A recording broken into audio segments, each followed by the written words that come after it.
Good morning, my name is Ian Burns and I'm one of the elders at the church.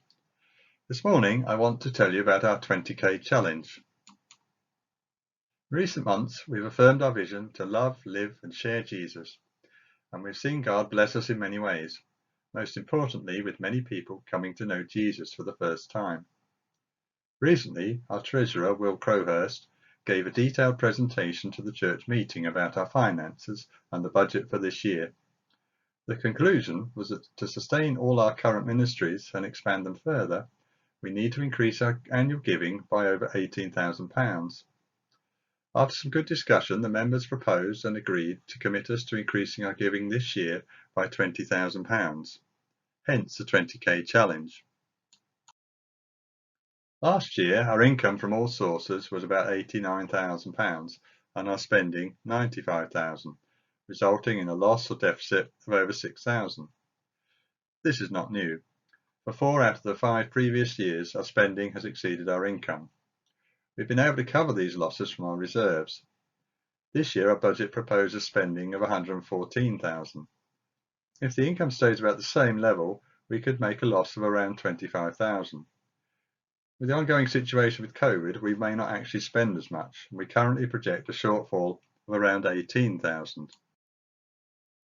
If this happens, then sometime in 2022 the reserves which we can use to support our work will have run out, and we will only have a small amount left that can only be used for specific purposes, such as on the buildings.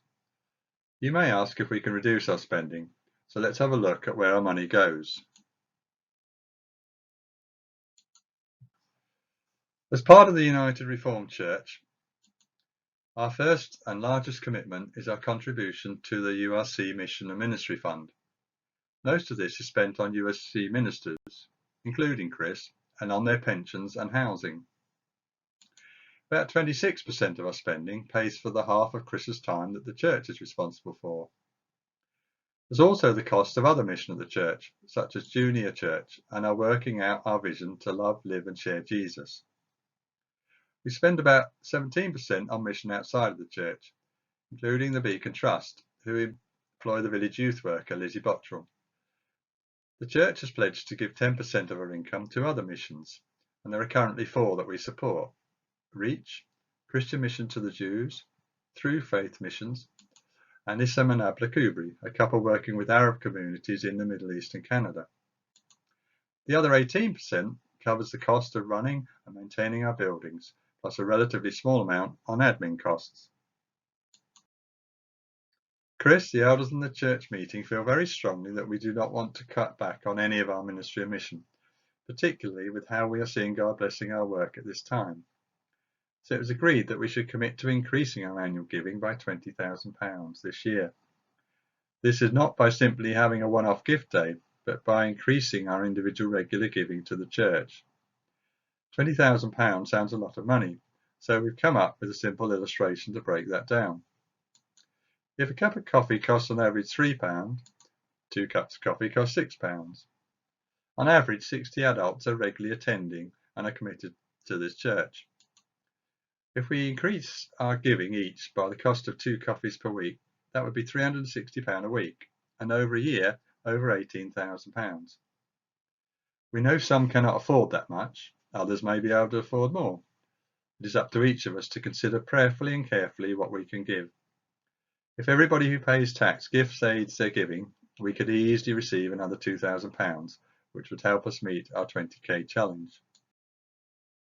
Many of you already gift aid your giving.